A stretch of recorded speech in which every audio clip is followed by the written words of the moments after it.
ছোট লোকের বাচ্চা, তোর সাহস হয় কি করে আমার গায়ে হাত দেওয়ার? নিজের চেম্বারে বসে আছি, হঠাৎ একজন ভদ্রলোক চেম্বারে ঢুকে বলে, আপনি কি ডক্টর হাবিব? হ্যাঁ, কেন, কি হয়েছে? আমি আমার মেয়ের ব্যাপারে কথা বলতে এসেছি। আপনার মেয়ের ব্যাপারে মানে? আসলে বাবা, আমার মেয়ে একটা ছেলেকে ভালোবাসতো। আজ 3 মাস হয় ছেলেটা একটা অ্যাক্সিডেন্টে মারা যায়। সেই থেকে আমার মেয়েটা বোবা হয়ে গিয়েছে। কারোর সাথে কথা বলে না, চুপচাপ রুমের মধ্যে বসে থাকে। অনেক বড় বড় ডক্টর দেখিয়েছি, কিন্তু কোনো পরিবর্তন হচ্ছে না। ডক্টর আনোয়ার তোমার কথা বলল, তুমি নাকি এরকম পেশেন্টকে এর আগেও সুস্থ করেছো। আমার মেয়েটাকে তুমি সুস্থ করে দাও। ভদ্রলোক আমার হাত ধরে কান্না করে দেয়। একজন ডক্টর হিসেবে আমার পেশেন্টকে সুস্থ করাটা কর্তব্য। আপনি কান্না করবেন না, আপনার মেয়েকে সুস্থ করার সকল রকমের দায়িত্ব নিলাম। আপনার মেয়েকে কালকে হসপিটালে নিয়ে আসুন। এটাই তো সমস্যা বাবা, মেয়েটা রুম থেকে বের হতে চায় না। কেউ জোর করতে গেলে হাতের সামনে যা থাকে তাই ছুঁড়ে মারে। ওকে, চলুন আপনার বাসায় যাই, আগে আপনার মেয়েকে দেখি। আমি ভদ্রলোকের সাথে চেম্বার থেকে বের হয়ে ওনার গাড়ি করে চলে আসি ওনার বাসায়। ভেতরে আসতেই ছোট্ট একটা বাচ্চা মেয়ে দৌড়ে এসে বলে, আব্বু, উনি কে? ছোট্ট সোনা, তোমার আপু আবার আগের মতো সুস্থ হয়ে যাবে। আমাকে তুমি তোমার আপুর রুমে নিয়ে চলো। এরপর আমি ভদ্রলোক আর তার মেয়েকে নিয়ে চলে আসি তার বড় মেয়ের রুমে। রুমটা অন্ধকার। ভদ্রলোক লাইট অন করতে একটা মেয়ে কিছু ছুঁড়ে মারে, এসে আমার কপালে লাগে। কপালটা কেটে রক্ত বের হয়ে যায়। আমি কপালে হাত রেখে মেয়েটার দিকে তাকাই। মেয়েটা আমার দিকে কিছু সময় তাকিয়ে থেকে দৌড়ে এসে আমার কাছে এসে বলে, অভি, তুমি এসেছো? তোমার জন্য আমি কত দিন থেকে অপেক্ষা করছি তুমি জানো? তোমার কপাল তো কেটে গেছে, এসো আমি তোমার কপালে তুলো দিয়ে দিই। বলে মেয়েটা আমার হাত ধরে ওর বেডে নিয়ে বসিয়ে দেয়। আমি অবাক হয়ে মেয়েটার দিকে তাকিয়ে আছি আর ভাবছি, তার মানে এর বয়ফ্রেন্ডের নাম অভি। মেয়েটার দিকে ভালো করে তাকিয়ে দেখতে থাকি। চোখের নিচে কালো দাগ পড়ে গেছে, চুল কেমন উস্কো খুস্কো হয়ে আছে, আচরণ অনেকটাই বাচ্চাদের মতো। ড্রয়ার খুলে তুলো বের করে আমার কপালে লাগিয়ে দিয়ে বলে, এই তো, এখন আর পড়ছে না। আচ্ছা অভি, তুমি আর আমাকে ছেড়ে চলে যাবে না তো? না, আমি আর তোমাকে ছেড়ে যাব না। তুমি নিজের কি অবস্থা করেছো? সবাই বলে তুমি নাকি মরে গেছো, কিন্তু আমি বিশ্বাস করি না। দেখেছো আব্বু, আমি তোমাকে বলেছিলাম না আমার অভি বেঁচে আছে? আচ্ছা, পরে কথা বলবো, এখন গিয়ে ফ্রেশ হয়ে এসো, খাবার খেতে হবে তো। তুমি আমার সাথে চলো, আবার যদি তুমি আমাকে ছেড়ে চলে যাও। আমি আর কখনো তোমাকে ছেড়ে যাব না, সত্যি বলছি। লক্ষ্মী মেয়ের মতো গিয়ে ফ্রেশ হয়ে আসো। না, যাব না। তুমি আমার সাথে গেলেই আমি যাব। কি আর করবো, এই মেয়ে আমাকে কেন ওর বয়ফ্রেন্ড ভাবছে? আমার মতো দেখতে ছিল নাকি? যাই হোক, এই মেয়েকে যত তাড়াতাড়ি সুস্থ করতে পারবো তত তাড়াতাড়ি এখান থেকে যেতে পারবো। ওয়াশরুমে গিয়ে মেয়েটাকে ফ্রেশ করিয়ে দিয়ে রুমে এসে আঙ্কেলকে বলি খাবার নিয়ে আসতে। আঙ্কেল ঠিক আছে বলে চলে যায়। মেয়েটা হুট করে এসে আমার কোলে বসে গলা জড়িয়ে ধরে বলে, আরে কি করছো তুমি? তোমার আব্বু এসে এভাবে দেখলে কি বলবে? কে কি বলবে তাতে আমাদের কি? আমরা তো কিছুদিন পর বিয়ে করব। আচ্ছা ঠিক আছে, বিয়ের পর তুমি আমার কোলে বসো, এখন নামো। আচ্ছা ঠিক আছে, বিয়ের পর তুমি সবসময় আমার কোলে বসো, এখন নামো। মেয়েটা আমার কোল থেকে নেমে পাশে বসে হাত জড়িয়ে ধরে রাখে। একটু পর আঙ্কেলের ছোট মেয়ে মুনা এসে মেয়েটার হাত ধরে বলে, আপু, তুমি কথা বলছো, আমার সাথেও কথা বলবে? তোর সাথে পরে কথা বলবো, অনেক কথা। এখন আমাকে অভির সাথে কথা বলতে দে। তুই যা তো। ভাইয়া, আমার আপু কবে ঠিক হয়ে যাবে? আমি মুনাকে কাছে এনে দুগালে হাত রেখে বলি, খুব তাড়াতাড়ি সুস্থ হয়ে যাবে। তুমি এখন তোমার আপুর থেকে একটু দূরে থাকো, কেমন? মুনা ঠিক আছে বলে চলে যায়। একটু পর আঙ্কেল এসে খাবার দিয়ে চলে যেতে নিলে আমি আঙ্কেলকে বলি, আঙ্কেল আমি আপনাকে একটা ইঞ্জেকশন লিখে দিচ্ছি, কাউকে দিয়ে নিয়ে আসুন। আচ্ছা বাবা, তুমি লিখে দাও। আমি আঙ্কেলকে ইঞ্জেকশন লিখে দেই। আঙ্কেল চলে যায়। আমি মেয়েটাকে খাবার খেতে বললে আমাকে খাইয়ে দিতে বলে। মেয়েটার মুখের দিকে তাকিয়ে আর না করতে পারিনি, চুপচাপ মেয়েটাকে খাইয়ে দিতে থাকি। কি অদ্ভুত ভালোবাসা, একটা সুস্থ মানুষকে পাগল করে দেয়। খাবার খাইয়ে দিয়ে মুখ মুছে দেই। এর মধ্যে আঙ্কেল ইঞ্জেকশন নিয়ে আসে। আমি মেয়েটাকে ইঞ্জেকশন দিতে গেলে মেয়েটা বলে, এটা কিসের জন্য দিচ্ছ? তুমি যাতে তাড়াতাড়ি সুস্থ হতে পারো তাই। আমি তো সুস্থই আছি। তুমি আমার কথা না শুনলে কিন্তু আমি আবার চলে যাব। না, আমি শুনবো না তোমার। না, আমি শুনবো। তোমার সব কথা, তবুও আমাকে তুমি ছেড়ে চলে যাবার কথা বলো না। আর কিছু না বলে মেয়েটার হাতে ইঞ্জেকশন দিয়ে দেই। আমার কোলে মাথা রেখে ধীরে ধীরে ঘুমিয়ে পড়ি। আমি মেয়েটাকে বালিশে শুয়ে দিয়ে নিচে চলে আসি। আঙ্কেল সোফায় বসে আছে, আমি গিয়ে আঙ্কেলের সামনে বসে পড়ি। কি বুঝলে বাবা, আমার মেয়ে সুস্থ হয়ে যাবে তো? ইনশাল্লাহ আঙ্কেল। আচ্ছা, আপনার মেয়ে আমাকে অভি বলছে কেন? অভি ওর বয়ফ্রেন্ডের নাম ছিল, কিন্তু আমি ওই ছেলেকে কখনো দেখিনি। তোমাকে কেন অভি বললো আমিও বুঝতে পারিনি। আচ্ছা, আপনার মেয়ের সম্পর্কে সব কিছু আমাকে বলুন, এসব আমার প্রয়োজন হবে। তোমার পেশেন্টের নাম চাঁদ, এবার মাস্টার দ্বিতীয় বর্ষে পড়ছিল, আর এই ছেলের সাথে মনে হয় 2 বছর সম্পর্ক ছিল। ও আচ্ছা, আমি তাহলে এখন আসি। ঘুমের ইঞ্জেকশন দিয়ে দিয়েছি, 3-4 ঘন্টার মধ্যে ঘুম থেকে উঠবে না। ঘুম থেকে উঠে ঝামেলা করলে আমাকে কল করে জানাবেন। আর চিন্তা করবেন না, খুব তাড়াতাড়ি আপনার মেয়ে সুস্থ হয়ে যাবে ইনশাল্লাহ। ঠিক আছে বাবা, আর এই নাও তোমার ফ্রি। আমি আঙ্কেলের থেকে টাকা নিয়ে ওনার বাসা থেকে বের হয়ে বাসার দিকে যেতে থাকি। চলুন, বাসায় যেতে যেতে আমার পরিচয়টা দিয়ে দেই। আমি হাবিব, তবে এখন নামের আগে ডক্টর শব্দটা বলতে হয়। 1 বছর আগে ডক্টরি পাশ করে বের হই। বাসায় আম্মু ছাড়া আর কেউ নেই। আম্মু অনেক কষ্ট করে আমাকে মানুষ করেছে। বাসার সামনে এসে রিক্সা থেকে নেমে ভাড়া দিয়ে বাসার সামনে এসে কলিং বেল দেই। দরজা খুলে আম্মুকে দেখে বলি,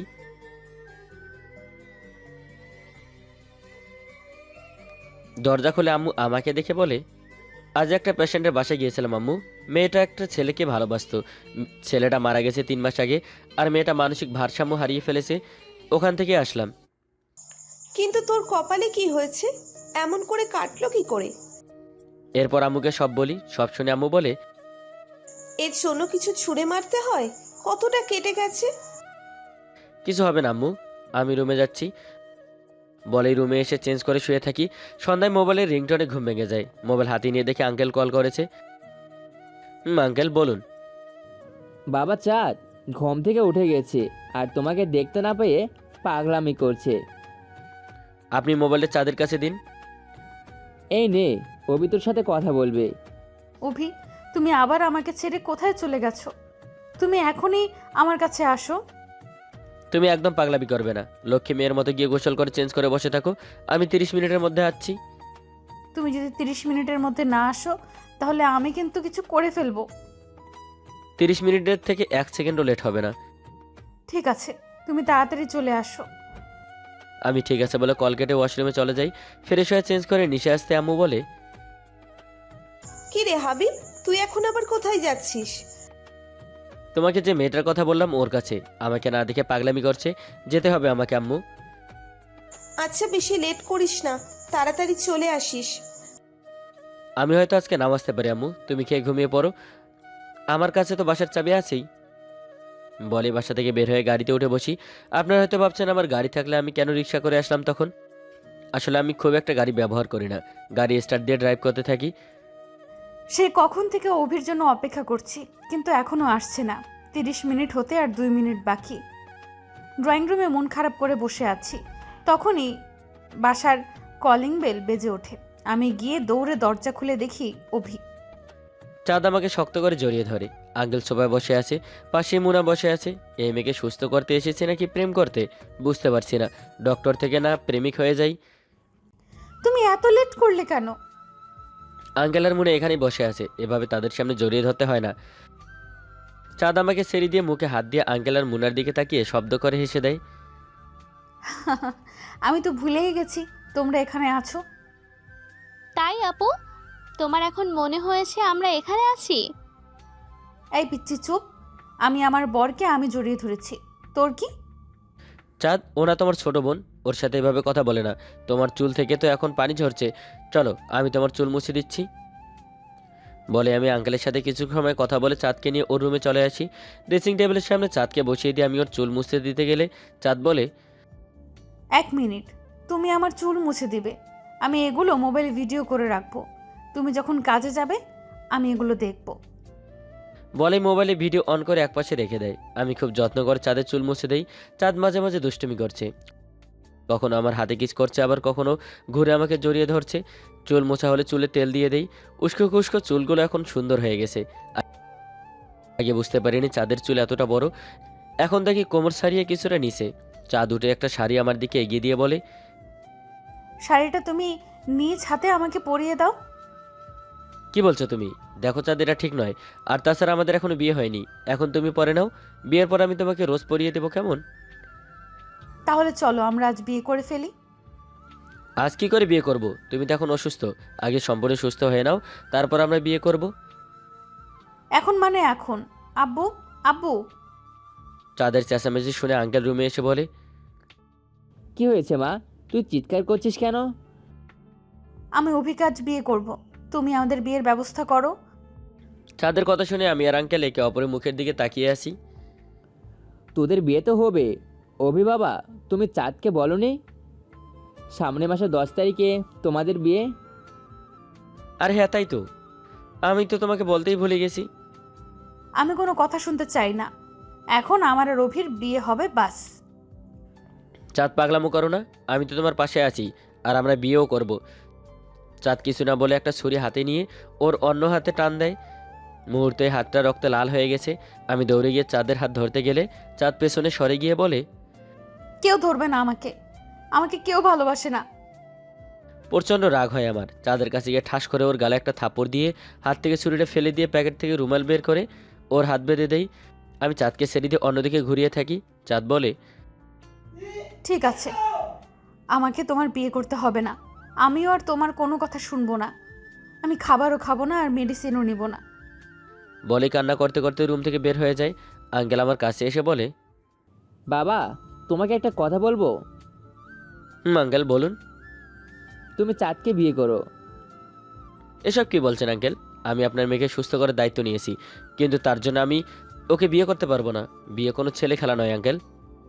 চাঁদ আমাকে অভিভেবে বিয়ে করতে চাইছে, কিন্তু চাঁদ যখন সুস্থ হয়ে যাবে তখন আমাকে চিনতেও পারবে না। আমি আপনার এই কথা রাখতে পারবো না আঙ্কেল, সরি। আমি তোমার পায়ে পড়ছি বাবা, তুমি আমার মেয়েটাকে বাঁচাও। আজও হাত কেটেছে, কাল যদি অন্য কিছু করে বসে। আমি তোমাকে কথা দিচ্ছি, চাঁদ সুস্থ হয়ে গেলে যদি তোমাকে চিনতে না পারে, আমি আছি তো, চাঁদকে সব বলবো। আরে কি করছেন আঙ্কেল? আপনি আমার বাবার মতো। বাবা কখনো ছেলের হাত পায়ে ধরে রাখে নাকি? আমি রাজি, আপনি বিয়ের ব্যবস্থা করুন। আঙ্কেল আমাকে শক্ত করে জড়িয়ে ধরে। এই সব কিছু যে চাঁদের মোবাইলে রেকর্ড হচ্ছে আমি বা আঙ্কেল কেউ জানি না। চাঁদ সেই যে মোবাইলের ভিডিও অন করেছে আর অফ করেনি। আঙ্কেল চলে যায় বিয়ের ব্যবস্থা করতে। আমি আম্মুকে কল করে সব বলি। আমি জানি বাবা, তুই যা করবি সেটা কখনো ভুল হতে পারে না। আমার কোনো আপত্তি নেই। আম্মুর সাথে আরও কিছু সময় কথা বলে কল কেটে দিই। হঠাৎ পেছন থেকে চাঁদ জড়িয়ে ধরে। আমি জানি তো আমার জান আমার কথা না রেখে পারবেই না। তুমি যে আমাকে খুব ভালোবাসো সেটা আমি খুব ভালো করেই জানি। এই মেয়ে যাতে মাতাল তালে কিন্তু ঠিকই আছে। সুস্থ হবার পর আমাকে না চিনলে খবর আছে। আমি চাঁদকে আমার দিকে ঘুরিয়ে বলি, আর কখনো এমন পাগলামি করবে না তো? তুমি তাহলে আমাকে আর কষ্ট দিবে না? আচ্ছা, দিব না। এখন তুমি রেডি হয়ে নাও, আঙ্কেল কাজী নিয়ে চলে আসবে। এখন তুমি আমাকে শাড়ি পরিয়ে দিয়ে রেডি করে দিবে। একটু পর তো আমরা বিয়ে করছি, এখন তো আর সমস্যা নেই। একটু আগে না বলেছিলাম কি করেছো? তাই আর না করিনি। এক প্রকার বাধ্য হয়ে শাড়ি পরিয়ে দেই। কিছু সময় পর আমাদের বিয়েটা হয়ে যায়। মুনা আমার কাছে এসে বলে, তুমি এখান থেকে আমার দুলাভাই ডাক্তারবাবু। পিচ্ছি সোনা, আমি এখন থেকে তোমার দুলাভাই। মুনা আমার গালে চুমু দিয়ে চলে যায়। আমাদের বিয়ের সব কিছু মুনা ওর মোবাইলে ভিডিও করে রাখে। বাসর ঘরে বসে আছি দুজন। এত ভয় পাচ্ছি কেন? কিন্তু এখানে আমার ভয় করছে না। এই মেন্টাল মেয়ের যদি এখন জোর করে কিছু করার জন্য, আমি তো তাহলে শেষ। চুপচাপ বসে আছো কেন? আজ তো আমাদের বাসর রাত। তুমি আজ আমাকে আদর করবে না? বিয়ে করতে চেয়েছো, বিয়ে করেছি। এখন অন্য কিছু করার জোর করবে না। আগে তুমি সুস্থ হয়ে নাও, তারপর সব হবে। এই মেয়ে আমার কথা শোনার পাত্রী নয়। সকালে ঘুম থেকে উঠে দেখি চাঁদ আমার বুকে শুয়ে আছে। চাঁদকে বালিশে শুয়ে দিয়ে ওয়াশরুমে চলে যাই। এভাবে দেখতে দেখতে 1 মাস কেটে যায়। এখনও চাঁদের কোনো পরিবর্তন হয়নি। আমি ছাড়া কারোর সাথে খুব একটা কথা বলে না। আমি চাঁদকে ঘুমিয়ে রেখে হসপিটালে গিয়েছি। আম্মুর সাথে দেখা করতে গিয়েছি। রুমে বসে ভাবছি কী করলে চাঁদ আগের মতো সুস্থ হয়ে যাবে। বসা থেকে উঠে চাঁদের রুমে কিছু খুঁজতে থাকি। হঠাৎ একটা ডায়েরি দেখতে পাই। ডায়েরিটা পড়তে থাকি। অভির সাথে দেখা হওয়া থেকে অভির মৃত্যু পর্যন্ত সব লেখা আছে। আমার মাথায় একটা প্ল্যান আছে। আঙ্কেলের রুমে এসে বলি, আঙ্কেল, চাঁদকে সুস্থ করে একটা আইডিয়া পেয়েছি। আমি 90% শিওর এতে চাঁদ সুস্থ হয়ে যাবে। কি করতে চাইছো বাবা, বলো। অভি আর চাঁদের সম্পর্কটা যেভাবে শুরু হয়েছিল, যা যা হয়েছে সব কিছু ওর চোখের সামনে যদি আনতে পারি, তবে চাঁদ আবার আগের মতো হয়ে যাবে। তোমার যা ভালো মনে হয় তাই করো বাবা। যেমন ভাবনা তেমন কাজ। আমার কিছু ফ্রেন্ডের আসতে বলি আর তাদের সব কিছু বুঝিয়ে দেই। আমি, চাঁদ, আঙ্কেল, মুনা পাশাপাশি বসে আছি। আমার বন্ধুরা চাঁদ আর অভি সম্পর্ক নিয়ে একটা ছোট নাটকের অভিনয় করছে। চাঁদ কেমন করছে, মনে হচ্ছে কাজ হচ্ছে। আমি অভি অ্যাক্সিডেন্ট করে আর চাঁদ অভির লাশ জড়িয়ে ধরে কান্না করে। সেখানে আসতেই চাঁদ অভি বলে চিৎকার করে সেন্সলেস হয়ে যায়। আমি চাঁদকে কোলে তুলে রুমে চলে আসি। বন্ধুরা বিদায় নিয়ে চলে যায়। সবাই চাঁদের সেন্স ফেরার অপেক্ষায় আছি। চোখ খুলে নিজেকে বেডে আবিষ্কার করি। আব্বু মুনা আমার মাথার পাশে বসে আছে, আর একটা ছেলে আমার দিকে তাকিয়ে আছে। চাঁদ, তোমার সেন্স ফিরেছে? আগের কোনো কথা তোমার মনে পড়েছে? আগের কোনো কথা মনে পড়ছে না। আর কে আপনি? আব্বু মুনা, আমার কি হয়েছে? চাঁদের আগের সব কথা মনে পড়ে গেছে, কিন্তু আমাকে ভুলে গেছে। খুশি হব নাকি কষ্ট পাবো বুঝতে পারছি না। তুই সুস্থ হয়ে গিয়েছিস মা, আল্লাহর কাছে লাখ লাখ শুক্রিয়া। সুস্থ হয়েছি মানে? আমার কি হয়েছিল আব্বু?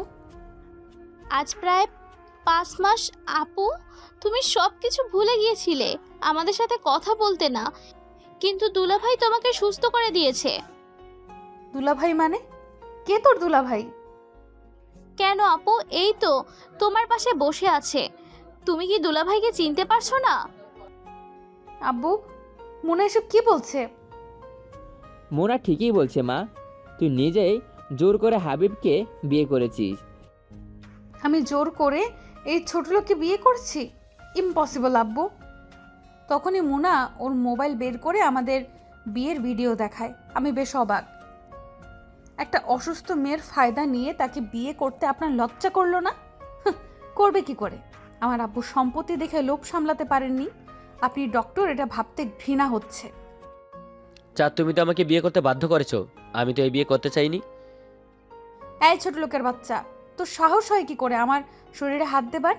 আমার অসুস্থতার সুযোগ নিয়ে আমাকে বিয়ে করে আমার আব্বুর সব সম্পত্তির মালিক হবার স্বপ্ন দেখিস? এই মুহূর্তে আমাদের বাসা থেকে বের হয়ে যা। আমি জানতাম ঠিক এমনটাই হবে। আঙ্কেল কিছু বলতে চাইছে। আমি আঙ্কেলকে থামিয়ে দিয়ে কিছু না বলে বাসা থেকে বের হয়ে চলে আসি নিজেদের বাসায়। ছেলেটা তোর জন্য এত কিছু করলো আর তুই ছেলেটাকে অপমান করে বাসা থেকে বের করে দিলি। এটা তুই ঠিক করিসনি চাঁদ। তুই হাবিবকে বাধ্য করেছিস তোকে বিয়ে করতে। বিশ্বাস না হলে নিজের বাম হাত দেখ, হাবিব তোকে বিয়ে করতে চাইনি বলে তুই নিজেই হাত কেটেছিস। আব্বুর কথা শুনে হাতের দিকে তাকিয়ে দেখি সত্যি হাতটা কাটা। আব্বু মুনাকে নিয়ে চলে যায়। আমি ভাবতে থাকি, সত্যিই কি আমি এমনটা করেছি? কিন্তু আমি তো তখন অসুস্থ ছিলাম, কিছু ভাবতে পারছি না। একটু ঘুমানোর চেষ্টা করি। বাসায় এসে সোজা নিজের রুমে চলে আসি। আমি কখনো সিগারেট খাইনি, কিন্তু আজ খেতে ইচ্ছে করছে, তাই আসার সময় 1 প্যাকেট নিয়ে আসি। ব্যালকনিতে এসে সিগারেট এক টান দিয়ে মনে মনে বলতে থাকি, ভালোবাসার আজ আমি অপরাধী। তাই তো ভালোবাসার আদালতে সঠিক বিচার পেলাম না। সব কিছু সেই বলল, আমাকে কিছু বলার সুযোগই দিল না। বুকের পাঁজরে খোদা তুমি মন দিলা, আর সেই মনেতে ভালোবাসা একটু একটু করে রোপণ করলে। তাহলে কেন সেই ভালোবাসায় আজ আমি অপরাধী? মনের মানুষ বাদী হইয়া করিল বিবাদী। আরও অনেক কথা ভাবছি। হঠাৎ কাঁধে কারো হাতের স্পর্শে তাকিয়ে দেখি আম্মু। আম্মুকে জড়িয়ে ধরে কান্না করে দেই। কাঁদিস না বাবা, দেখবি সব ঠিক হয়ে যাবে। চাঁদ মায়ের সব মনে পড়ে যাবে। তোমাকে এসব কে বলল? বিআই মশাই কল করে সবই বলল। আম্মু তোমার কোলে শুয়ে একটু ঘুম পাড়িয়ে দেবে? আম্মু আমাকে রুমে এনে শুয়ে দেয়। আমি আম্মুর কোলে মাথা রেখে ঘুমিয়ে পড়ি। এভাবে দেখতে দেখতে কেটে যায় আরও 2 মাস। এই 2 মাসে চাঁদের কথা খুব মনে পড়েছে, কিন্তু কখনো ওকে বিরক্ত করিনি। হসপিটালে সে রুগী দেখে চেম্বারে বসে থাকি। উল্টো দিকে ঘুরে চোখ বন্ধ করে আছি। হঠাৎ কেউ বলে, একটা মেয়ে একটা ছেলে হারিয়ে পাগল হয়ে যাচ্ছে। আপনি কি তাকে সুস্থ করার দায়িত্ব নেবেন? সরি, আমি এসব করি না। আপনি অন্য কারোর সাথে যোগাযোগ করুন। একটু আমার দিকে ঘুরে কথাটা বলুন। আমি বিরক্তি নিয়ে সামনের দিকে ঘুরিয়ে দেখি চাঁদ। আপনি এখানে? কেন, আমার আসতে কি বারণ এখানে? না, বারণ হবে কেন? বলুন কেন এসেছেন। একটু আগেই তো বললাম। আমিও বলেছি আমি এসব ছেড়ে দিয়েছি। আমার দিকে তাকিয়ে বলো হাবিব। আর কি চান আপনি? সেদিন আমাকে অপমান করেও হয়নি। আমি তো আসতে চাইনি, তোমার বাবু তোমাকে দেখতে চাইছে। আমার বাবু মানে কি বলছো তুমি? আমি হাবিকে একটু আগের কথা বলতে থাকি। রুম থেকে বের হয়ে যাচ্ছিলাম, তখনই বমি পায়। দৌড়ে ওয়াশরুমে চলে যাই। একটু পর ফ্রেশ হয়ে এসে আব্বুকে বলি। আব্বু ডক্টর আঙ্কেলকে কল করে আসতে বলে। ডক্টর আঙ্কেল চেক আপ করে বলে আমি মা হতে চলেছি। আব্বু আর মুনা খুশি হলেও আমার খুব রাগ হয়। কিছু সময় পর আব্বু ডাক্তার আঙ্কেলকে নিয়ে চলে যায়। আমি মোবাইল হাতে নিয়ে হাবিবকে কল করতে গেলে আমার হাতে চাপ লেগে গ্যালারিতে চলে যাই।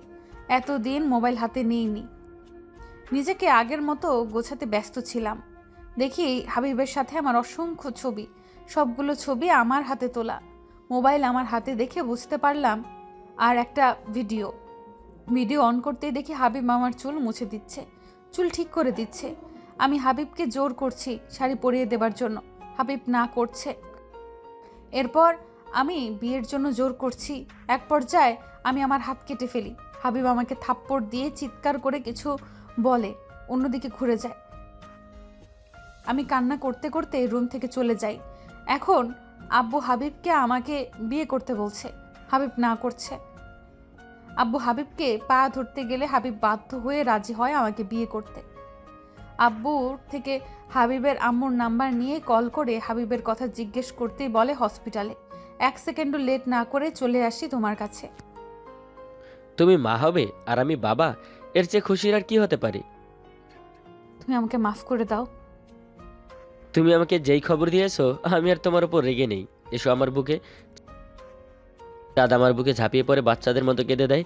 এটা দুঃখের কান্না নয়, এটা সুখের কান্না। আজকের মতো বিদায় নিচ্ছি। আল্লাহ হাফিজ।